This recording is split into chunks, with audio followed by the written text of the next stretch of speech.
applications have been filed as far as the resolution is concerned. Almost over 1,000 of them are still pending. And therefore, many of these assets over the next few months are going to go in for a bidding process. It's a great opportunity to come and look at some of these assets.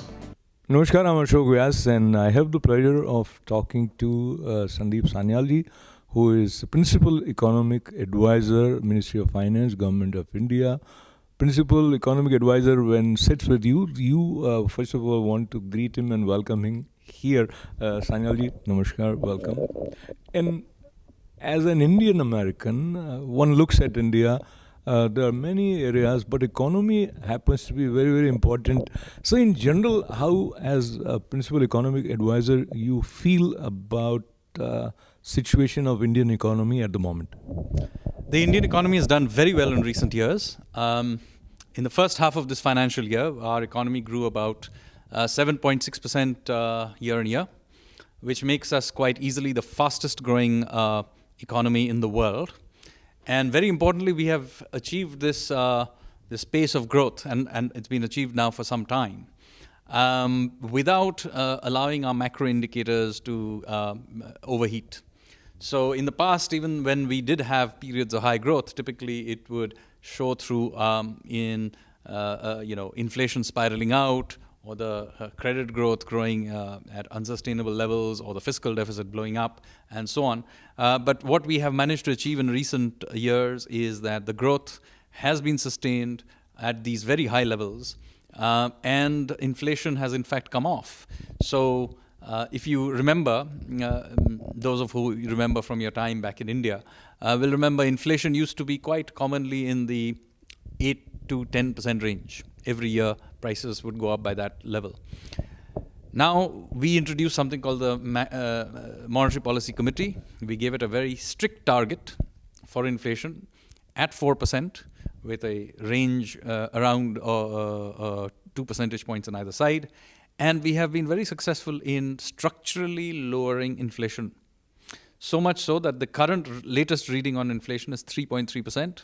And we have had these kinds of inflation rates for quite some time, even though, as you know, recently we went through this big spike in oil prices, but even then our inflation rate didn't go off kilter. So that's very, very important. Similarly, we have anchored our fiscal systems and much more responsible fiscal behavior. Our debt to GDP ratio has been stable now for some time. We also have banking system, which historically, again, had many, many problems. But the last 3 years, we have gone around forcing banks to recognize their non-performing assets. And slowly, we are beginning to auction them off, which is one of the reasons I'm here, to discuss the insolvency and bankruptcy issues. So overall, what we have done in the last few years is to clean up our economy, the background things like the banking system and so on, anchor our inflation rate. And as a result of it, we have managed to create a much more stable environment for doing business, doing economic activities. And usually during this period of adjustment, most other economies would have seen a massive slowdown in their economy. In fact, in India, that has not happened. We have continued to be easily the fastest growing economy in the world. And now that these painful adjustments are done, I'm quite confident in the next several years, our growth rate will not just be sustained, possibly even grow even faster than what we are growing now. So I want to learn more with your help about Indian economy. And when you mentioned it's the fastest growing economy in the world, one is reminded of China being perceived as being in that situation. So when you compare India and China in terms of potential growth for these countries on economic front? So of course, China started doing its reforms in 1978. We only started in 1991. So in that sense, we were 1.5 decades behind them. But in recent years, we have grown faster than them. As I said, our economy is expected by the IMF and World Bank to grow at around 7.4% in this financial year, whereas China is expected to grow at 6.5%. So, it's not just the Indian government who thinks that we are growing faster. This is now widely accepted that we are the fastest growing economy. And don't just take my word for it. Many of you come to India. Remember the airports you used to land in 10 years ago. Now, you come and see those airports, you land in Mumbai or Delhi. I'm sorry to say our airports are actually better than the ones you have in New York. I agree with you. Then you get in Delhi. You don't have to drive into town. You can use a shuttle, express shuttle, into the middle of the city, and you will see that in fact we will add something in these 12 months. Add something like 100 kilometers of new metro lines in Delhi, which will make Delhi's metro network the fourth largest in the world after Beijing, Shanghai, and London. It will be bigger than New York's, incidentally. Mumbai, all these years, had a train network, the Western Line and the Central Line. Now, those lines were laid down by the British, and all those train bogie designs had not been updated since 1920. All those ones from which people hang out. We are now replacing them with air-conditioned bogies. Even more importantly, we are building a completely brand new metro system in Mumbai. And it will be finished in something like 24 to 30 months' time, at least large stretches of it. This will completely transform Mumbai. No matter what happens on the surface in the traffic jams, people, that city will completely change. So I'm just giving you a few examples. Similarly, we have opened in the last 2 years 33 new airports, which means that many of you who go back to smaller towns will in the past perhaps have to do complicated, land in Mumbai, then hire a car and drive somewhere, or, go take a train, change things. Now there are 33 new airports. Even cities like, for example, Gangtok, high up in the mountains, one of the most, from an engineering perspective, absolute wonder, building a top-end, excellent airport at those altitudes in that terrain. You go visit Sikkim, Gangtok, and see the airport. You can Google it up, of course. It's a beautiful airport, in my view, possibly the coolest looking airport in the world, with the backdrop of the Kanchenjunga and so on. So what I'm trying to say is, growth is not some theoretical construct. You should be able to come back to India and physically see it. And I'm sure those who have visited India in the last 2 years will tell you that there is genuinely a change. There is indeed genuinely a change, and listening to Sanyal Saab, Principal Economic Advisor, Ministry of Finance, one is energized, and you can almost visualize some of the images, be it airport, and there is a sense of creative thinking and forward thinking in your expression also. And if I may ask, when collective thinking happens, how much interactive it is? And if I bring it from the conversation that we hear on the streets, so when projects like bullet train are announced, or project which is like the tallest statue in the world, which also has a lot of investment involved, as Principal Economic Advisor, do you also participate in the logistic of these ideas, or they are just announced? I think these are important things. You now need to begin thinking about India in a very different way from how we used to think in the old povertarian sort of way. We need to begin look forward and begin, for example, when you're talking about bullet trains. Yes, it's much more expensive building bullet trains than traditional systems. But if I started 10 years ago and came up with the thing that, India is a poor country, therefore we do not need top-end airports, I could have made the same case. Similarly, we need to introduce new technology. So similarly, when we are now thinking forward, after all, this bullet train thing will take several years to build. By the time this actually comes on stream, we are, as I said, the fastest growing economy in the world. We will be ready for these new frameworks of logistics and infrastructure. After all, you were talking about China. China began building these bullet trains at roughly the same per capita income as we are today. When they began coming on stream a few years ago, people thought it was very expensive. Now people think that's one of the routes through which high growth happened. So There are expensive things we will do, but we are now, the world's fifth largest economy. We should be thinking in bigger terms. Why should we only think in povertarian terms that we are a poor country, we should only do small things? Secondly, even in terms of ground level changes, we are doing very radical things. Just to give an example, as recently as 5 years ago, only 36% of Indian households had a toilet. Did you know this? So after 65 years of being free, only 1/3 of Indian households had access to a toilet. Now that number has gone up to 96%. Okay, so we went from 36 to 96 in just the last 4.5 years. This is just, again, one example. Similarly, malaria. In the last 4 years, we have reduced the incidence of malaria by 25%. So major... It's not just, we are doing things as where in the press you get the impression that, we are doing things which are just monumental architecture with no use. That's not the case. We are spending at the ground level. Just earlier this year, the very last village in India to be electrified finally has an electric connection. Now, not every house has it, but every village has it. Now, the next step, we are now connecting through all the houses. Obviously, once the line gets to the village, we can take the next step. So, it took 70 years after independence to reach a point where every village in India had a electricity connection. But we finally did it. And all of this has happened largely in the very recent last few years. And again, you don't have to go to the deep interior of India to look at this. Look at NASA photographs of nighttime photographs of India. Okay? You can do it yourself. Google it. Nighttime photographs of India 5-6 years ago.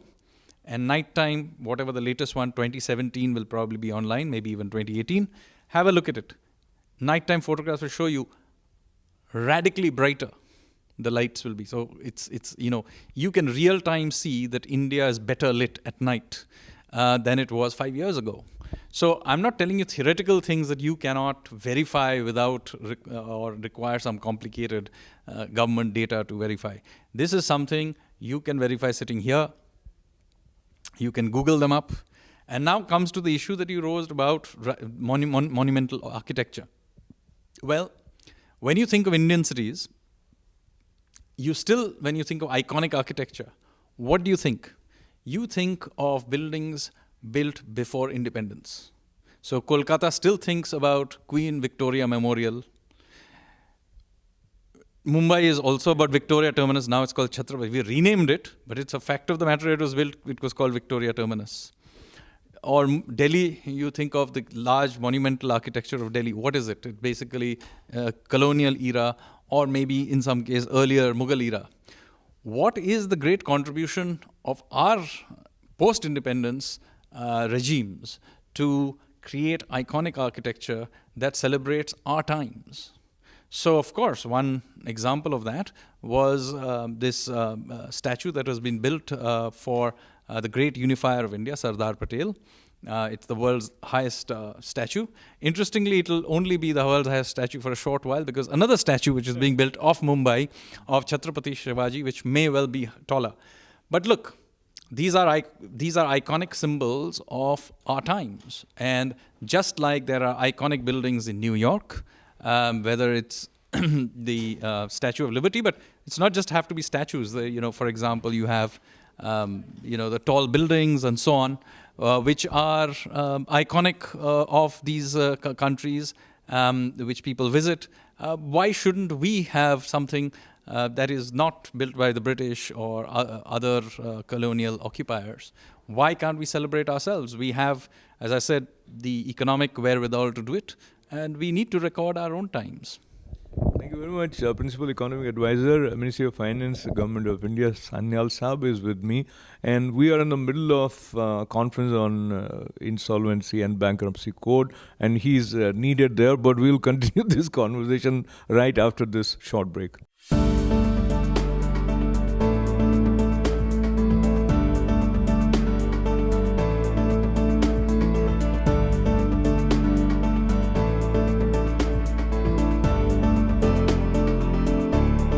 Welcome back, Shok Vyas with Sandeep Sanyal ji.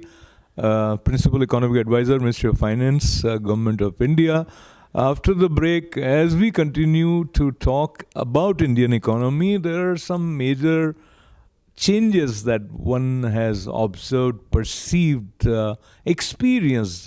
And sitting here in New York at the Indian consulate, I'm reminded, Sanyal Sahab, that many NRIs were kind of unhappy that they had certain Indian rupee here with them, and which there was no way that they could have converted it. So, if as a principal economic advisor, though it is quite an old thing now, but was there any consideration that people who are not in India, they also have Indian currency, and if there are 8, 10 members of the same family, every time they bring some cash, which is permissible as per legal limits, then all that is now wasted. So, if you care to say something about it first. We have carried out many reforms in India, and many of these reforms were indeed occasionally painful, and there was a price to be paid for it. Demonetization was one too, and while I'm sorry if it caused disruptions in your life, but I can assure you it caused disruptions in ours as well. So whenever you try to do major change, such changes will happen, such disruptions will happen. And incidentally, if this is the only change you probably were influenced by, but we actually went through many more such shifts. I'll just give you a few examples of the very major changes we went through. Just last year, we replaced our entire indirect tax system with a nationwide GST. This is something that was being contemplated for almost quarter of a century. I'm sorry to interrupt you. I just want a little bit more of your views on the overall impact of demonetization. Especially one has heard many stories from small entrepreneurs that it hit them adversely, and overall how that phase is over. I was going to come to that. The point of the matter is many of these changes were painful. We did have a cash-based economy, and we did have a business culture where payment of taxes and compliance was poor. So if you just see demonetization in its own right, it will not make sense. You have to see the wider context of what we are trying to do in terms of creating a culture which shifts from one which was a patronage-based, rent-seeking business culture to one that is a rules-based business culture. That is what we are attempting to do. So demonetization is only one step in this wider change that we are trying to do. So it was necessary in some ways to do a one-time cleanup and reset of our cash-based system. This doesn't mean that cash is no longer going to be used. It just means we wanted to do a one-time reset. On top of that, we introduced many other changes, which, again, as I said, would have been painful to in many ways, but were necessary. So, for example, we have done a huge crackdown on Benami real estate. Now, it doesn't mean that all of it is black or I'm sure there are many legitimate real estate holdings that would now get investigated and so on. We took some 2 lakh small companies that were creating a network which had signs that they were probably fake companies, fronts of various kinds. We shut them down. Now, I'm sure there were a few in that list that were not, and we have, there were reconsiderations of them. But each one of these steps, what it has done is formalized our economy and began to create a rules-based system. After all, here in America, you all have a rules-based system. It ultimately benefits everybody. So why can't we do that in India? And whenever we did this adjustment, it would be painful. The same thing, the point I was coming to just a little earlier, was we had a very complicated system of indirect taxes. Every state has its own tax system. It was actually easier for Mumbai to trade with Shanghai than for Mumbai to trade with Delhi. Every time a truck went from Delhi to Mumbai, every state border, it would get stopped. All kinds of harassment, corruption, etc. happened. So we had been debating this change for a long time. Finally, we have done it. Whenever we did this change, So given how major this change is, it would have caused disruption, and it did cause disruption. When the very first time in July 2017, when the new system was put in place, there were problems with the website, people were not sure what kinds of rates applied to them, and all kinds of disruption happened. But I'm pleased to say that a year later, we have a system that by and large works. We now have created an internal market in India. Just like the Europeans created an internal market, we have also created an internal market that has had enormous productivity gains to our business. Same thing happened, as I said, with now the Insolvency and Bankruptcy Code. For a very long time, we did not have a system, rules-based system, of shutting down companies that were unable to repay their banks. And there were major misuses of this. Not only were companies that legitimately gone bankrupt, but there were many large business houses which had routinely would take on large loans from the banks and would not repay it and get evergreened all the time on taxpayers' money. And again, it had affected, a business culture of the country. Now, this whole gamut of things, the business culture, has now been very substantially improved. We are seeing tax compliance improve. We are seeing rule-based bankruptcy and insolvency. Some of the largest companies in India are getting sold off. Many well-known entrepreneurs and promoters who used to not comply with their repayments are now doing it, or have said that they are willing to come to the table. So this has changed many things. Now, this has not come free. It has come at a price. When you impose new set of rules and strictly force enforcement, obviously there will be some pain in the adjustment process. And one of the places where this adjustment process has been painful has been in the case of our SMEs. We recognize this. Now, having recognized this, we are now trying to make things easier for them, particularly making sure that credit is not reaching them. So there has been for a year or more than a year, or maybe even a couple of years, the SME sector has been having difficulty with liquidity and getting credit. This was also a sector that probably found itself into the net of the GST and had difficulty with compliance and so on. So this group, we understand, needs some extra care. And you will see in recent times, Prime Minister Modi introduced new schemes for them. I have, of course, been quite vocal in saying that we need to lower real interest rates in the country, because if, for example, a small business is borrowing at 12%, it's quite one thing to borrow at 12% when inflation is running at 8-9%.